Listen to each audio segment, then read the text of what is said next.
Sud Radio Berkov dans tous ses états. Le face-à-face. 8 sur Sud Radio, l'heure pour vous André Berkov de recevoir le face-à-face du jour. Vous recevez Thérèse Argot, sexologue et auteure de ce nouveau livre. Tout le monde en regarde, ou presque, comment le porno détruit l'amour. C'est aux éditions Albin Michel. Bonjour Thérèse Argot. Bonjour.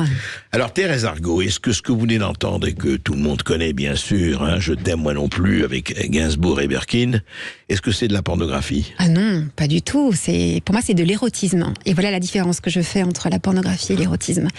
L'érotisme, c'est une production artistique qui éveille le désir, qui éveille la créativité, l'imagination.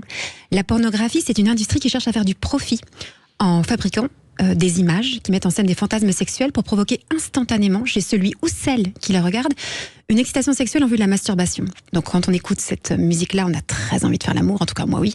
Mais quand on regarde, mais on ne se masturbe pas au moment où on écoute cette musique-là, ça donne envie. Alors que quand on regarde une vidéo pornographique, il y a vraiment cet éveil de la pulsion et qui demande une satisfaction immédiate. Voilà la grande différence. Alors l'écrivain Alain Aubrier disait la pornographie c'est l'érotisme des autres. Est-ce que quelque part on n'est pas en train aussi de transférer? C'est intéressant, j'ai lu votre livre est intéressant, votre livre est effectivement... Vous prenez sans nuance aucune, mais vous y allez effectivement en disant la pornographie, cette pelée, cette galeuse d'où vient tout le mal, c'est pas possible. Et vous donnez d'ailleurs beaucoup de raisons, dont certaines sont très légitimes, sur le fait que c'est une drogue dure, que effectivement ça tue, enfin ça tue l'amour, quelque part ça tue un certain nombre de sentiments, ça tue la gestion émotionnelle, etc. On va en parler. Vous appuyez beaucoup sur le rapport du Sénat, l'enfer du décor. Pour une fois que le Sénat fait des jeux de mots. On peut le voir, mais fait des rapports aussi. Oui, mais très sincèrement, alors moi j'ai lu et puis en même temps je suis dubitatif et pour des questions à vous poser. Des milliards de gens, vous le dites vous-même, ont vu des films pornographiques. Je veux dire, moi, il n'y a pas une personne que je connais qui n'en ait pas vu. Bien. Ça n'a pas fait de nous et de beaucoup de gens des obsédés, des stressés, des angoissés, des impuissants ou des gens qui ne peuvent plus rien faire, etc. C'est-à-dire que autant je vous suis et on comprend sur les cigarettes, sur la drogue, sur etc. Quand vous parlez des drogues dures, effectivement, et on sait l'impact que ça a du point de vue santé, du point de vue psychique et autres. Autant la pornographie, est-ce que on ne devrait pas être plus nuancé que vous ne l'êtes? Oui.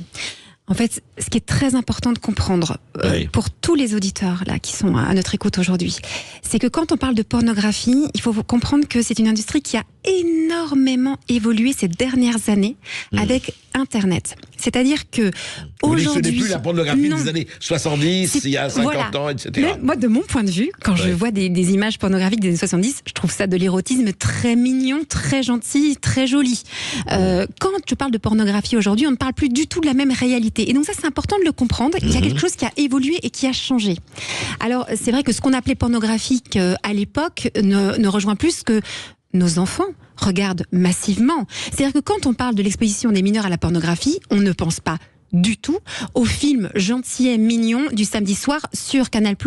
Ce n'est pas ça dont on parle. On parle d'une industrie qui s'est transformée avec l'arrivée de ces fameux tubes, ces plateformes qui mettent à disponibilité 24 heures sur 24, 7 jours sur 7, des vidéos gratuitement, des vidéos pornographiques gratuites, accessibles à n'importe qui. Je vais toutes les semaines voir des collégiens, des lycéens. Ils me disent, madame, c'est hyper facile évidemment de tomber dessus. On clique qu'on a 18 ans. Tout le monde s'est cliqué sur une case et donc on peut avoir accès à ça. Juste un mot, Thérèse Argot, quelle différence, alors d'abord parce que vous avez parlé de ça, quelle différence entre les films des années 70, y compris les pornos de Canal+, parce que c'est des pornos où il y avait pénétration, etc., etc., et aujourd'hui?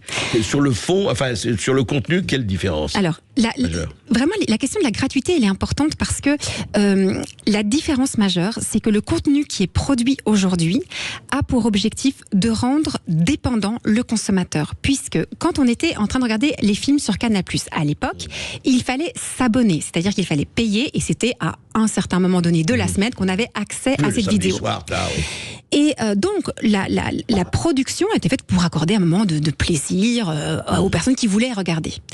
Aujourd'hui, ces fameuses plateformes, elles fonctionnent sur un business model qui est différent. C'est-à-dire qu'il faut générer du trafic sur la plateforme. C'est-à-dire qu'il faut beaucoup d'utilisateurs, qu'ils reviennent souvent et qu'ils restent longtemps. En gros, beaucoup d'utilisateurs et qu'ils soient accros. Pourquoi ? Pour augmenter le trafic qui va augmenter le prix de la publicité. C'est comme ça que ça génère de l'argent. Donc, dans la façon dont le produit est diffusé, la façon dont il est monté, la façon dont il est accessible, il est fait pour générer un système de dépendance, ce qui n'était pas du tout le cas de ce film du samedi soir sur Canal+. On prend ça parce moi j'ai pas trop, plus ou moins connu, c'est comme référence, vous comprenez. C'est pour ça que aujourd'hui, quand je parle de la pornographie qui est une drogue dure, je parle de cette nouvelle pornographie qui fonctionne avec un système d'addiction, ce qui n'était pas le cas quand la pornographie était payante. Donc voilà déjà une première distinction. C'est comme TikTok ou n'importe quel réseau social, vous savez, ces réseaux où en fait on est censé passer. TikTok c'est 2 minutes. Oui, on regarde 2 minutes et puis en fait on reste pendant plusieurs heures. L'objectif c'est de rester longtemps sur ces réseaux sociaux. Et bien sûr ces plateformes c'est fait de la même façon. Alors que le porno qui était payant où on décide de regarder ces images-là et on va s'installer, c'est pas le même rapport. Ça semble un peu anecdotique ce que je raconte, mais ça ne l'est pas du tout parce qu'il va pas se passer le même phénomène et les mêmes conséquences. Mais je voudrais qu'on précise justement, parce que vous parlez beaucoup dans votre livre de drogue dure. En quoi, très sincèrement, parce qu'on sait ce que c'est que les addicts à l'héroïne ou à d'autres drogues, etc. On sait ce que c'est que les addicts à la cigarette. Et comme vous le savez d'ailleurs, on pourrait vous répondre juste sur la cigarette et les drogues dures que les cigarettes sont en vente libre dans tous les bureaux de tabac. Et ce qui peut aussi poser problème. C'est aussi une industrie qui marche très bien. Et qui pose problème. Mais justement, pour revenir à ça, en quoi, c'est-à-dire que vous pensez vraiment que les gens, parce que c'est très différent, y compris chez les jeunes. Pensez que quelqu'un qui regarde un film porno va être amené à regarder tout le temps, ou presque tout le temps, ou à revenir de regarder un film porno? Donc, si l'objectif... En fait, ce qui se passe, l'histoire de la drogue ou de l'addiction, cette industrie, pour faire du profit, comme je disais, a besoin d'utilisateurs et qu'ils soient accros. Pour faire en sorte qu'il y ait beaucoup d'utilisateurs accros, eh bien, ils vont faire en sorte que des enfants tombent sur ces images-là, et ils le font volontairement parce qu'ils savent parfaitement que des enfants consomment ces images-là et qu'ils ne créent pas des systèmes de protection bien plus efficaces. Donc ils le savent, il y a une vraie hypocrisie. Parce que si on habitue un enfant à voir ces images-là et à en consommer, on s'assure qu'à l'âge adulte, il va continuer d'en consommer. Donc ce qui pose vraiment problème, c'est que cette exposition, quand on est mineur, peut générer de l'addiction. C'est-à-dire que, on parlait de l'exemple de la cigarette. Ben oui, effectivement. Parce que chez les adultes, franchement... Fumer de sa première cigarette, quand on a 40 ans, on risque pas vraiment d'être un gros fumeur et d'être vraiment dépendant. Fumer ses premières cigarettes quand on est collégien, on risque très fortement d'être un gros fumeur pendant plusieurs années de sa vie quand on est adulte. C'est pour ça que la loi est très claire à ce sujet. En dessous de 18 ans, aucun mineur n'est censé voir des images à caractère pornographique. Parce qu'on sait qu'à cet âge-là, on est dans un état de plus grande vulnérabilité. La plasticité, le cerveau est pas encore mature, etc. Et donc on n'est pas capable de faire face à ce produit qui est très addictif. C'est faux, c'est qu'on sait très bien, vous dites vous-même dans votre livre, que beaucoup de mineurs regardent les films pornographiques. Énormément, je tiens à rappeler. Beaucoup de mineurs fument. Exactement, mais moi ce que je veux dénoncer, c'est cette fameuse hypocrisie. On le sait maintenant. Donc je redonne les chiffres. Un enfant sur 3 en dessous de 12 ans a déjà vu des images pornographiques. 2 enfants sur 3 en dessous de 15 ans. La moitié des garçons de 12-13 ans regardent des vidéos pornographiques plusieurs fois par mois. Quand on sait ce qu'ils regardent, parce que ce qu'on sait aussi, les chiffres le disent, que 90% des images qui sont visionnées concernent des scènes de violence explicites. C'est pas des gens qui font l'amour dans les prés. C'est pas du tout ça. Je vous passe les détails, mais quand on parle de violence, c'est vraiment violent. Et donc, on peut s'inquiéter sur l'effet que ça a sur ces enfants qui deviennent un jour des adultes et voilà, sur leur vie amoureuse et sexuelle. On va continuer à en parler parce que effectivement, vous avez pris votre parti, vous avez un parti pris et c'est très bien et c'est légitime. Et là, moi, je voudrais vous poser, on va parler de cela et vous aussi, 0826 300 300, les auditeurs de Sud Radio, vous nous dites, est-ce que la pornographie rend sourd? Non, c'est pas ce que dit Thérèse Argot, mais est-ce que le porno détruit l'amour? Effectivement, c'est le sous-titre de son livre. Intéressant, on en parle. En tout cas, c'est un livre intéressant à lire. 0826 300 300 et sur le Facebook aussi de Sud Radio, on attend vos réactions et vos commentaires. À tout de suite sur Sud Radio. C'est Céline Alonso, je vous souhaite une très bonne année 2024 avec Sud Radio. Bonne année avec Sud Radio. Sud Radio. Parlons vrai. Ici Sud Radio. Les Français parlent au français. Je n'aime pas la blanquette de veau. Je n'aime pas la blanquette de veau. Sud Radio Berkov dans tous ses états. Tout le monde en regarde, ou presque, comment le porno détruit l'amour. Alors, et vous, auditeurs de Sud Radio, ici dans Sud Radio, vous regardez du porno, qu'est-ce que ça vous fait ou pas? Écoutez, parlez-en. En tout cas, appelez-nous au 0826 300 300. Dans quelques minutes, on en reparlera avec Thérèse Argot. Mais Thérèse Argot, il y a des choses intéressantes parce que vous dites, alors je voulais savoir quel est votre avis, c'est pour préciser votre pensée. Vous dites dans votre livre, il faut savoir que les 3 grandes religions, chrétienne, musulmane et juive, condamnent la masturbation. La jouissance sexuelle est noble uniquement quand elle se vit dans le cadre du mariage. Et vous ajoutez, mais vous ne condamnez pas la masturbation. Non, c'est peut-être vraiment un point de rupture. Aussi, moi je ne suis pas en accord avec ce que disent les religions à ce niveau-là. Je pense que le discours sur la masturbation est très réducteur. Donc il faut bien comprendre une chose, c'est vrai que dans ce livre je m'attaque vraiment à l'industrie pornographique et je pense qu'elle fait du mal pour nos relations d'amour et notre vie sexuelle, et moi je pense qu'il n'y a rien de meilleur que la vie sexuelle et l'amour, et donc c'est au nom de ça que je m'attaque à ce problème. En revanche, je ne suis pas du tout opposée à l'action de la masturbation et à l'érotisme, et j'ai envie de dire c'est parce que je suis pro-sexe que je suis contre le porno, c'est un peu ça. Par rapport à la question de la masturbation, c'est qu'il y a une confusion qui est faite entre pornographie et masturbation. Pourquoi ? Parce que la pornographie, il faut appeler un chat un chat, c'est un support à la masturbation. Autrement dit, on ne prend pas une tasse de thé quand on regarde du porno. Si vous faites ça, vous venez consulter, c'est qu'il y a un petit problème quelque part.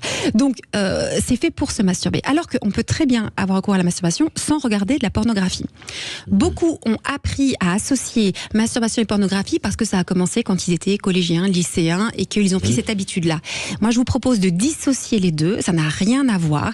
La masturbation, c'est une industrie. La masturbation, c'est une fonction naturelle que nous avons les êtres humains pour nous donner du plaisir. Je pense que nos ancêtres se masturbaient avant l'industrie pornographique. C'est pour ça que pour moi, c'est 2 sujets très différents et qu'on a tort de les confondre. Donc voilà, dans ce livre, je précise bien ma pensée à ce niveau-là. C'est pas la même chose. De la même façon, je fais cette distinction entre érotisme et pornographie. Donc, ne confondons pas tous les sujets et voyons bien ce à quoi je m'attaque. Et quand je parle de pornographie, j'ai aussi l'occasion de le préciser, je parle de cette nouvelle pornographie, c'est-à-dire celle qui existe depuis l'arrivée d'Internet et de ces grandes plateformes. Et je pense qu'une façon de sortir de ce problème de société, c'est en rendant la pornographie à nouveau payante. Je suis désolée de le dire, mais c'est ça qui va nous permettre d'avoir un rapport beaucoup plus ajusté à ce produit. On va vous accuser de censure, encore une fois. Non, justement, parce que je suis pas en train de vous dire on interdit la pornographie. Je ne pense pas que ce soit la bonne stratégie. Par contre, je dis qu'il faut la rendre payante pour justement mieux contrôler cette industrie. C'est comme si sur Internet tout était possible, tout était permis, et il n'y avait aucun contrôle, alors qu'il se passe des choses sur Internet qui sont graves, qui font du mal, et qu'il est temps un peu de réguler tout ça. C'est vrai, mais justement, on va y arriver. Mais avant ça, je voudrais, parce qu'on va parler des choses graves qui se passent, et on le sait, notamment la pédocriminalité. Oui, c'est important d'en parler. Une autre chose, mais qui est très très très importante, parce que oui, je vous coupe, mais parce que hier soir, je reçois un message sur les réseaux sociaux, Instagram, une femme qui me dit: je suis très touchée par votre travail, votre combat contre la pornographie, parce que mon mari a commencé à consommer de la pornographie quand il était collégien, lycéen, et il a fini par consommer de la pédopornographie.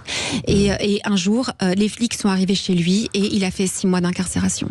Et cette femme, elle était désemparée face à cette situation-là. Et en fait, ce qui se passe, et ce que j'explique aussi dans mon livre, c'est que il y a des hommes et des femmes qui vont être habités par des fantasmes sexuels qu'ils n'auraient jamais eu s'ils n'avaient pas été exposés à la pornographie. Pourquoi ? Parce que on peut chercher à augmenter la dose d'excitation, c'est-à-dire que des fantasmes mis en scène tout sympa, tout gentil, ne vont plus faire aucun effet d'excitation, et donc on va chercher. Oui, c'est toujours votre comparaison avec la drogue. On va chercher plus loin. Tout le monde ne va pas le faire, mais il y a certains qui vont être tentés. Et puis il faut faire attention, parce que vous savez, la pédocriminalité, elle n'est pas liée à l'industrie du film porno. Non, elle existe aujourd'hui. Regardez ce qui s'est passé, regardez les trafics d'enfants, etc. Ça a toujours existé, vous allez rien à voir, et ça a toujours existé. Mais elle est très présente aujourd'hui encore. Et ce qui est intéressant aussi, c'est de considérer être de la pédopornographie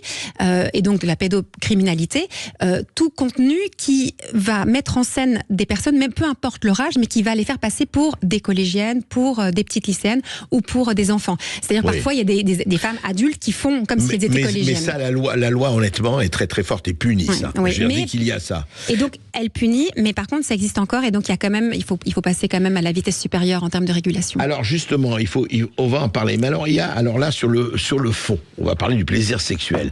Vous dites ceci, le plaisir sexuel est, il est vrai, une expérience très agréable. Vous l'admettez, très bien. Mais la particularité du plaisir, c'est qu'il ne dure pas. L'état de bien-être s'estompe assez rapidement et laisse place aux émotions qui étaient présentes, le stress, l'ennui, l'inquiétude, la colère, la frustration, la tristesse.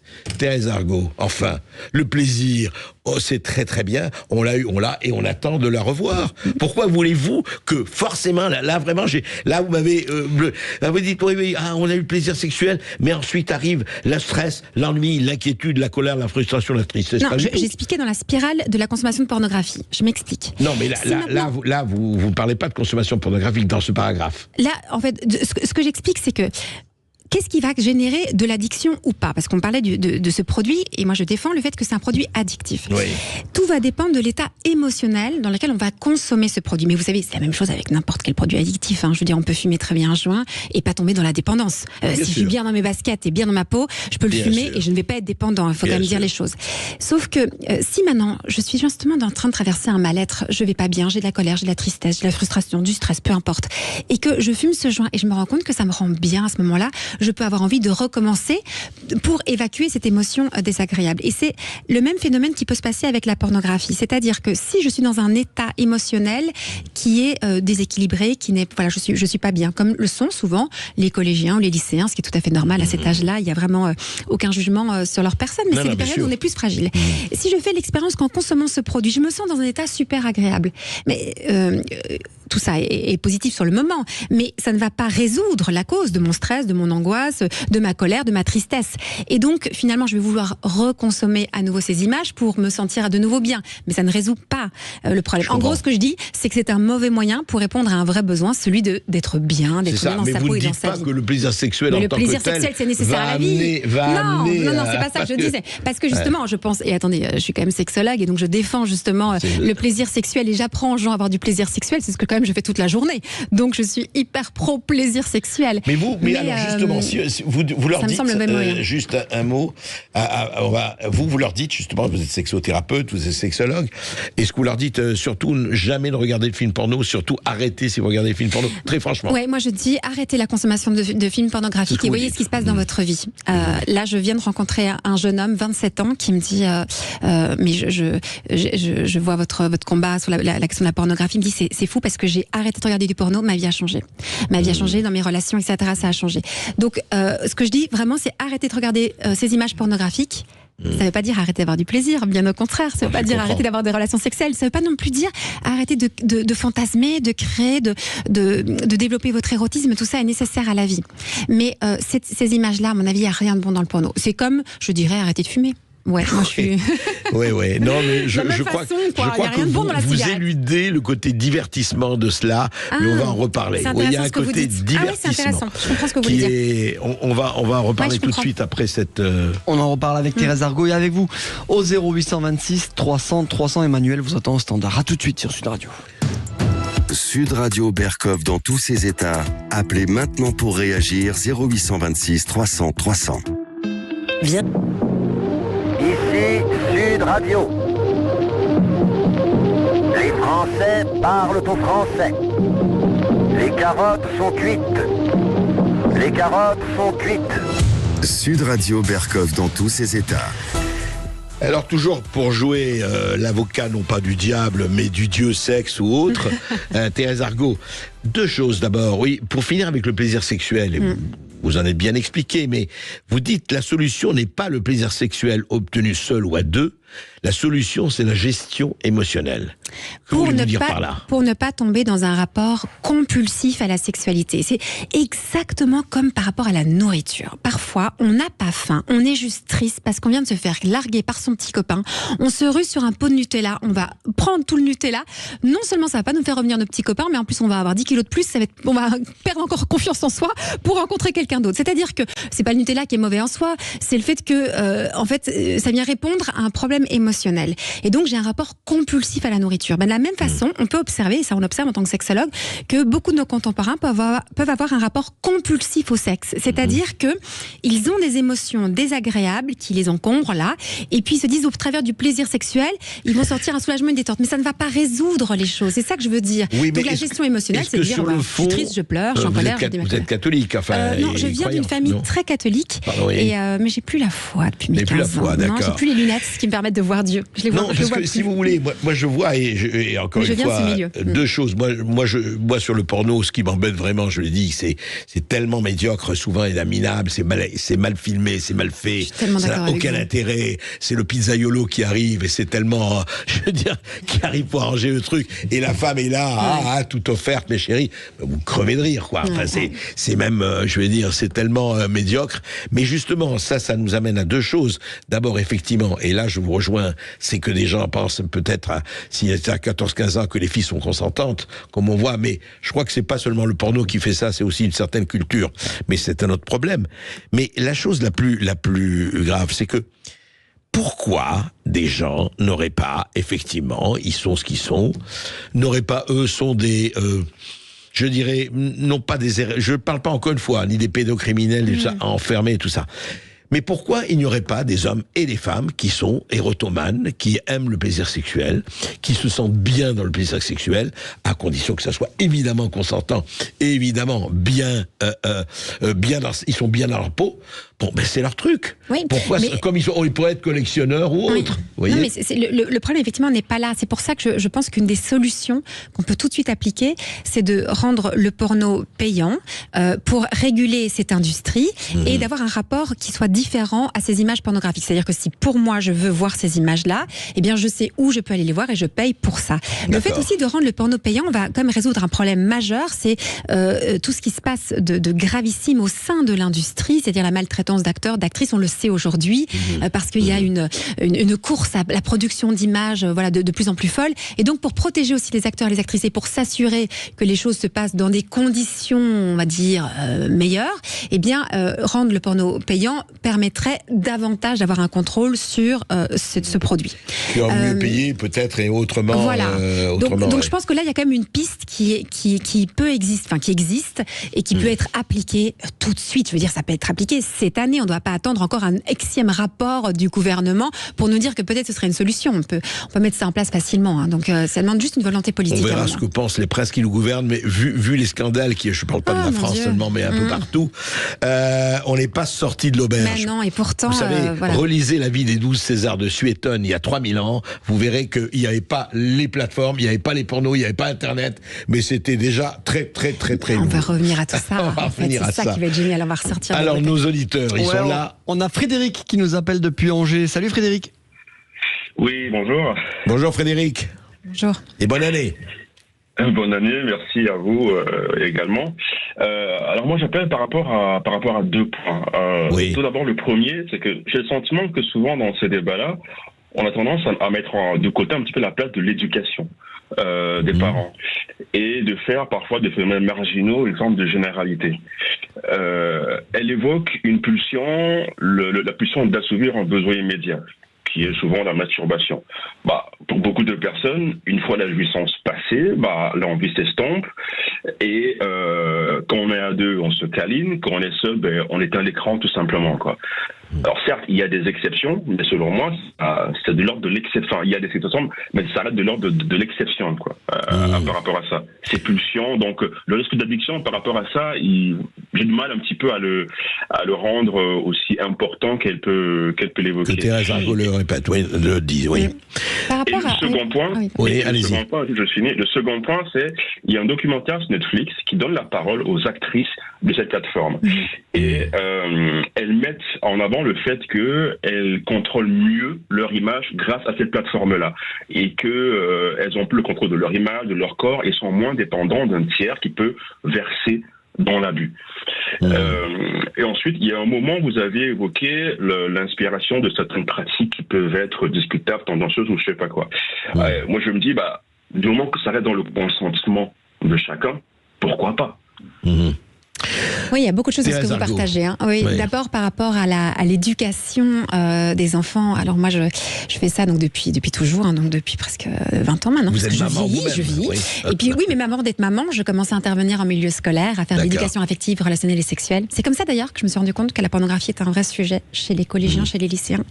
Et vous avez raison que la prévention et l'éducation est nécessaire. Et alors, vous dites que je suis maman. J'ai beau être sexologue, écrire des livres sur ce sujet, donner des conférences partout. Je peux pas protéger 100% mes enfants. C'est-à-dire que on a beau, en tant que parents, être très au courant de cette problématique-là. Vous savez, c'est compliqué de protéger les mineurs de ces images parce que l'industrie est tellement forte et puissante sur Internet. Et en tant que parent, on se sent vraiment démuni. Donc, bien sûr que la première chose à faire en tant que parent, c'est d'en parler. Ça ne peut plus être un sujet tabou. On en parle comme on parle de n'importe quel produit qui existe au monde. Ensuite, de protéger avec des filtres, ça c'est sûr. Mais après, on a besoin en tant que parents que le gouvernement nous aide, parce qu'on n'arrivera pas tout seul. Ouais, alors juste, Philippe parlait de Frédéric, parlait de la pulsion. Mais effectivement, on peut se dire, mais ce qu'il disait, mais la pulsion, à un moment donné, ok, une fois qu'elle est satisfaite, elle est satisfaite. On va pas tout de suite se dire, ah là là, quand est-ce que je vais la retrouver? Alors, la pulsion, qui est une espèce de tension qu'on ressent, et donc qui est un peu une espèce de composée d'un amas d'émotions désagréables qu'on peut ressentir, et qui cherche à sortir au travers d'un plaisir. On a parlé du plaisir sexuel, on peut parler du plaisir à la nourriture, mais ça peut être aussi des achats. Enfin, il y a plein de choses qui peuvent nous permettre d'avoir une dose de dopamine qui fait qu'on se sent mieux. La pulsion, elle s'éduque. C'est-à-dire que ce qu'on va faire avec nos enfants, c'est qu'ils veulent parfois quelque chose, mais on ne va pas l'assouvir tout de suite. Par exemple, je veux telle chose, je veux avoir du plaisir. On va mettre dans une temporalité. On va dire oui, il y a un moment pour. Ici, moi, ce qui me pose problème, c'est que les vidéos gratuites, 24 heures sur 24, 7 jours sur 7, c'est qu'il n'y a plus cette temporalité. Je veux, je peux tout de suite aller consommer. Et on n'apprend pas à éduquer cette pulsion. Et alors, du coup, on a des adultes qui ont un rapport compulsif. Thérèse Argot, est-ce que vous ne faites peut-être pas assez la différence dans votre livre? Moi, je vous écoute.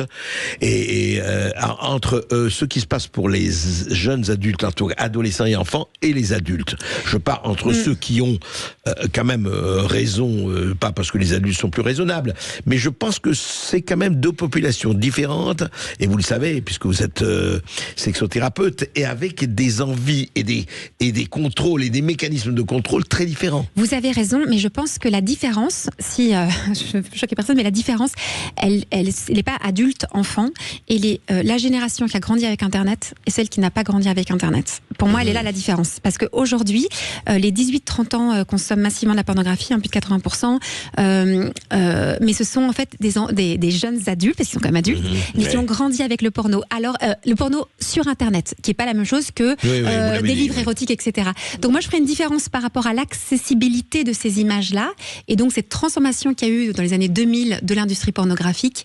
Et c'est vrai que c'est pas tout à fait la même réalité. Vous avez raison de le dire. On va en parler. Oui. On accueille Philippe qui nous appelle depuis Libourne. Bonjour Philippe. Bonjour Philippe. Bonne année. Le temps. Bonjour à votre invité aussi. Bonjour. Oui, bonjour. Voilà, donc moi je vous appelle parce qu'en fait, depuis le Covid, vous savez, il y a beaucoup de choses qui ont changé dans mon raisonnement. Peut-être qu'il y a un temps, j'aurais été d'accord avec vous, madame, mais depuis le Covid, j'ai beaucoup réfléchi et j'ai tellement peur de tous ces gens qui veulent tout réguler, tout enfermer, tout contrôler, enfin, ils veulent tout contrôler, ils contrôlent rien. C'est-à-dire, je vais prendre un exemple. Comme André l'a dit, la pédophilie, en fait, c'est le problème numéro 1 sur les réseaux. Pour moi, ça devrait être la pierre de base. Tout le monde devrait lutter contre ça. Personne tout à fait. Tout le monde. Ça n'intéresse personne. Il y a la liste Epstein qui est sortie, mais en fait, ça devrait être un gigantesque tremblement de terre. Tout le monde s'en fout. D'accord? Donc, en fait, les gros trucs. Alors, le Covid, alors là, c'était le pompon. Donc, il fallait enfermer tout le monde, machin. Pendant ce temps-là, il y en a qui faisaient n'importe quoi. On s'en foutait. Donc, du coup, moi, vous savez, j'ai jamais fumé de ma vie. Mais en fait, quelqu'un qui fume, moi, je me dis, mais c'est son problème, c'est son choix. S'il a envie de fumer, c'est qu'il en tire un plaisir, c'est qu'il... Bon, après, il y a des gens qui sont plus faibles, mais on peut pas faire des contrôles sur des généralités. Vous voyez ce que je veux dire? Alors, comme disait André aussi, je reprends son argument qui est vraiment, à mon avis, la pierre angulaire de la chose. C'est-à-dire que, effectivement, les enfants, je serais assez d'accord avec vous, qui regardent pas du porno, surtout le porno dernière génération. Moi, j'ai connu Union, tout ça, bon, c'est autre chose. Mais en fait, alors, au lieu de contrôler ça, parce qu'avec les artefacts modernes qu'on a, vous n'allez pas me dire qu'on ne peut pas contrôler que les mineurs n'aillent pas sur certains trucs. Hein. Ça se fait dans certains autres domaines, ça marche très bien dans l'informatique. Et par contre, là, il faudrait supprimer l'accès à tout le monde, donc même aux adultes, je veux dire, eux, les adultes, ils sont finis. S'ils ont envie d'aller regarder un porno, n'importe lequel, ils ont qu'à aller regarder un porno. C'est pour ça que vous m'avez entendu. Hein. Ouais, j'ai pas dit de tout bloquer. Moi, enfin, en tout cas, ma proposition, c'est de rendre le porno à nouveau payant. Voilà, j'ai pas dit qu'il fallait supprimer l'industrie pornographique. Mais pour permettre, voilà. C'est un contrôle. Le paiement. Vous savez, c'est le nerf de la guerre, c'est l'argent. C'est comme ça que ça marche. Le Covid, c'est pareil. Il y a des leviers comme ça. Et en fait, vous contrôlez tout. Vous voyez, et à la fin, en fait, on se retrouve dans une société complètement contrôlée et qui ressent plus rien. Non, ce que dit effectivement Thérèse Argot, ce que dit Philippe, moi, ce qui me frappe, et c'est vrai, c'est que moi, encore une fois, il y a beaucoup de choses sur lesquelles nous sommes d'accord. Tout le problème est là. Par exemple, vous dites, rendez la pornographie payante. Attendez, ce qu'il faut, et là oui, là, c'est qu'il faut rendre, par exemple, condamner beaucoup plus fort tout ce qui est pédopornographie de toutes les manières. Je parle même pas de la pédocriminalité. Mais un adulte, revenons à ça, un adulte qui est ce qu'il est, pourquoi rendre la pornographie payante? Il faudrait, alors vous allez me dire c'est pas facile, parce que moi je crois que vous dites effectivement la différence est entre Internet et la pornographie d'antan.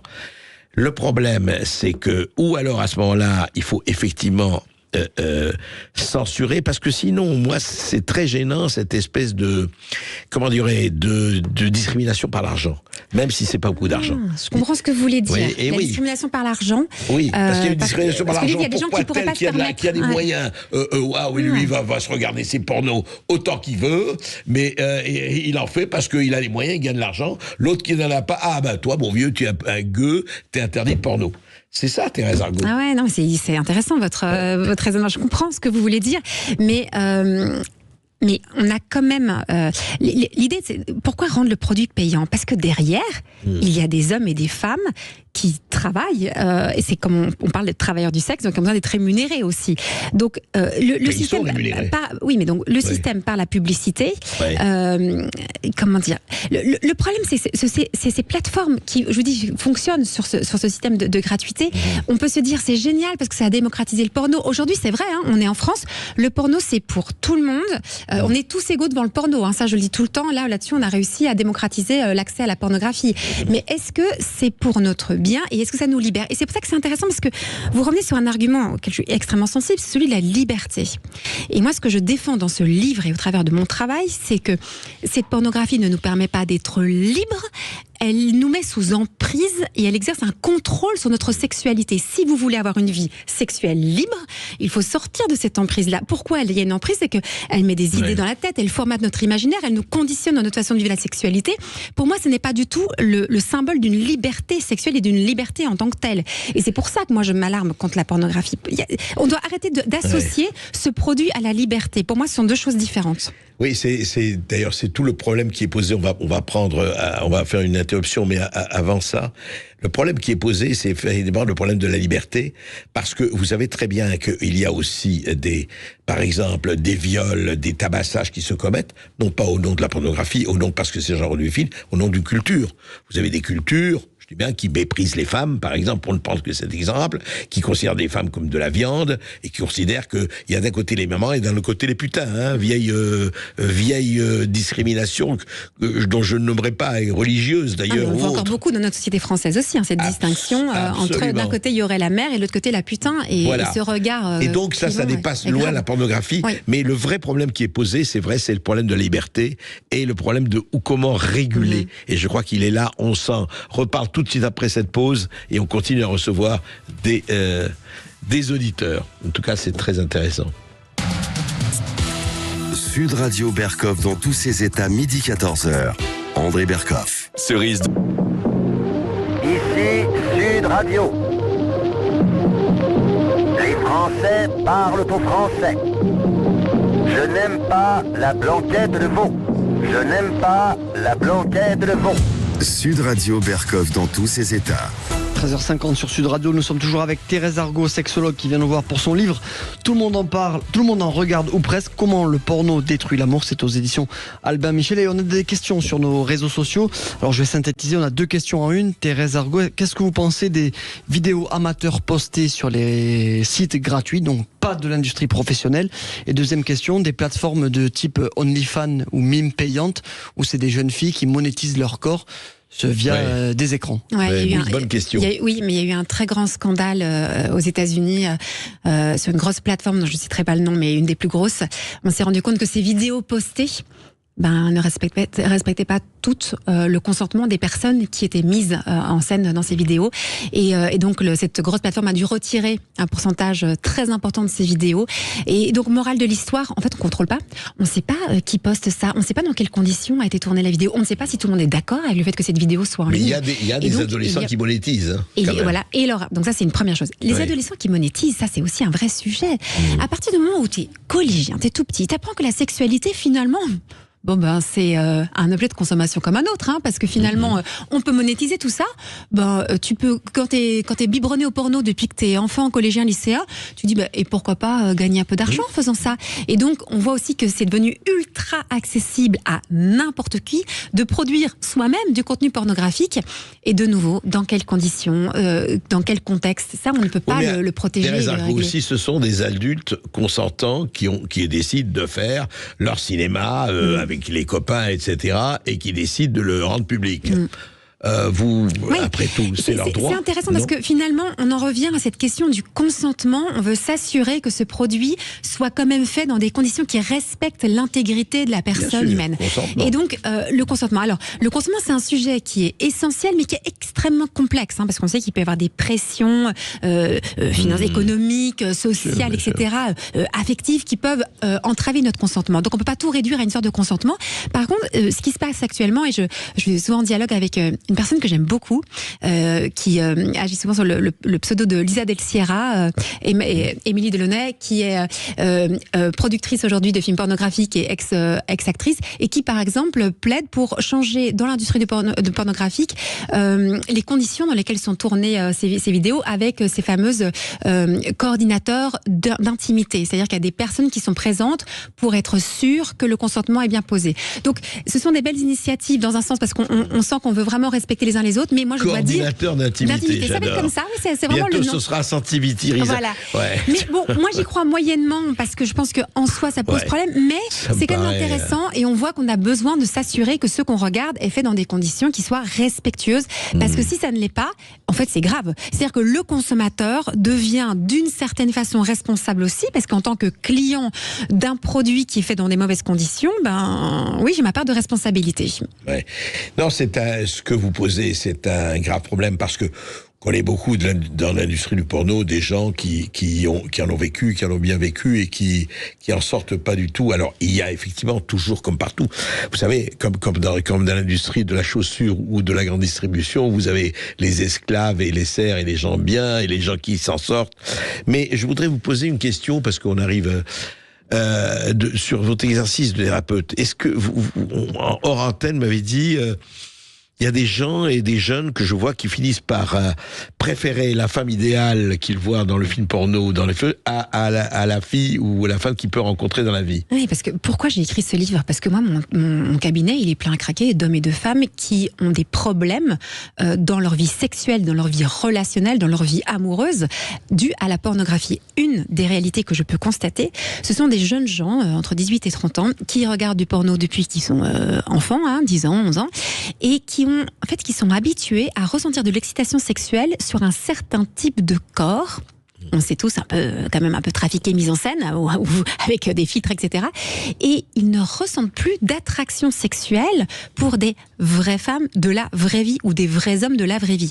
Et ça pose aussi problème, parce que dans la relation à l'autre, il n'y a pas cette dimension sexuelle qui va venir. Autre chose, c'est que ça crée des dysfonctions sexuelles. Oui, les fameuses angoisses de performance qu'on connaît bien, nous les sexologues. C'est-à-dire que cette industrie, quand on regarde ces images-là... Quand je vois des types, comment ils performent, ils disent « oh là là !» Et moi, je suis pas aussi performant et j'ai peur de ne pas réussir à faire comme aussi bien. Et on sait bien que le pire ennemi dans la sexualité, c'est la peur. Si j'ai peur, plus rien ne fonctionne. Donc c'est là que on a toutes les dysfonctions. Et la pornographie a ce risque-là de générer des angoisses, de la peur et du coup des dysfonctions sexuelles. C'est vrai, Thérèse Argot, mais heureusement, moi j'adore le tennis et je ne me prends pas pour Novak Djokovic. Ouais, ben voilà, peut-être que si on comprend ça, ça va beaucoup nous aider aussi à faire la part des choses. Mais vous êtes adulte et capable de faire la part des choses. Et parfois, quand on est enfant, c'est difficile parce que la question de la comparaison, c'est quand on se construit par rapport à différents modèles. Et finalement, on n'a pas d'autres exemples de sexualité. Enfin, je veux dire, on voit pas d'autres choses. Donc, comme ça s'impose comme l'unique modèle, ça a une influence très importante sur nous. Ça veut dire parents, surveiller et éduquer vos enfants. Et renseignez-vous sur ce phénomène de société. Ne pensez pas que c'est la même chose qu'à votre époque. Ça a changé et il faut s'en intéresser. Je ne sais pas si le porno détruit l'amour. Je sais en tout cas que tout le monde en regarde. Thérèse Argot a écrit un livre, en tout cas qui mérite largement d'être lu. Merci beaucoup en tout cas d'avoir pris le temps de parler de ce sujet. Merci beaucoup d'avoir été avec nous. André Berkoff, vous revenez demain de midi à 14h comme d'habitude. Tout de suite, c'est Brigitte Lahaie qui va vous parler de pourquoi l'amour c'est si compliqué. Oui, ça c'est la question éternelle. À demain sur Sud Radio. C'est Cécile de Menibus, je vous souhaite une bonne année 2024 avec Sud Radio. Bonne année avec Sud Radio. Sud Radio. Parlons vrai.